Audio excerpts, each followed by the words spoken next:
There's a new pressure point forming inside the AI trade and has nothing to do with software hype or consumer apps. It's about who controls the actual compute power behind artificial intelligence. While investors are focused on NVIDIA, Palantir, and the mega-cap winners, Wall Street has quietly been allocating capital into AI infrastructure, not AI branding.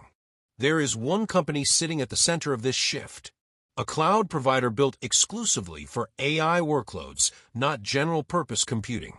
It's already generating nearly $1.4 billion in quarterly revenue, growing triple digits year over year. Yet it is also carrying one of the most aggressive balance sheets in the entire AI ecosystem. Today, we're breaking down why this stock could outperform in the next market rally, and why one hidden indicator may decide whether it survives or collapses. We'll reveal that indicator at the end. But here is the number Wall Street is trying to hide. Major banks are aligned on one thing. Goldman Sachs recently stated that AI infrastructure spending is becoming non-discretionary for large enterprises. Bank of America echoed this, noting that compute shortages, not demand, are now the bottleneck. This matters because AI workloads are fundamentally different. They require specialized GPUs, massive power density, continuous hardware refresh cycles. Most companies cannot build this internally. So instead of owning infrastructure, corporations are renting compute at scale. That shift changes who captures value in the AI economy. And it sets the stage for a very specific type of cloud company to benefit. If you hold cash, this next chart is terrifying.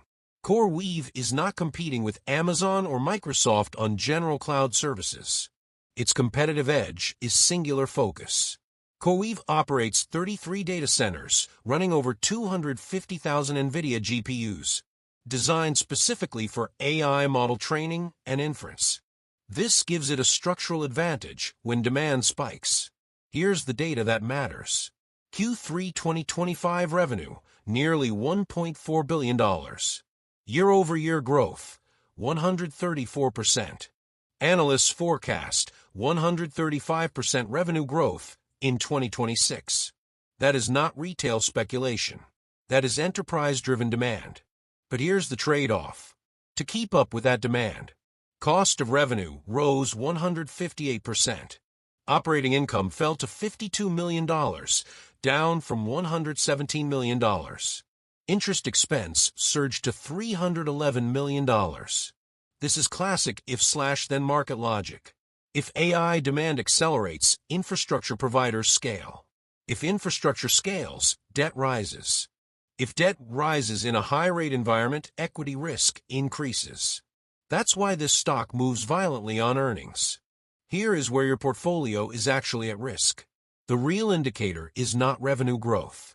It's debt structure. CoreWeave carries roughly $14 billion in total debt, much of it secured against fast-depreciating GPUs. Recently, the company issued $2.25 billion in convertible notes at 1.75% interest, with conversion options through 2031. That matters because their existing debt carries 9% to 15% interest rates. This tells us one thing. Institutional lenders are betting that equity value will be higher later, making conversion more attractive than cash repayment. But there's a second risk. Customer concentration. Microsoft alone accounts for over 60% of revenue. If even one major contract slows, liquidity pressure escalates fast. Most investors are ignoring this, and it's going to cost them. So what does the data suggest going forward? 3 scenarios. Scenario 1. AI demand continues accelerating, capital markets stay open, and CoreWeave refinances high-interest debt. Scenario 2. Growth remains strong, but margins stay compressed, keeping the stock volatile and range-bound. Scenario 3. Demand slows, refinancing tightens, and leverage becomes a dominant risk factor. Now, a required disclaimer. This content is for informational and educational purposes only. It is not financial advice. No specific investment action is being recommended. The takeaway is simple. CoreWeave represents pure exposure to AI infrastructure demand, not software narratives or consumer hype. If you want to understand which defensive stocks historically perform best when leverage risk rises, that analysis is waiting in the next video.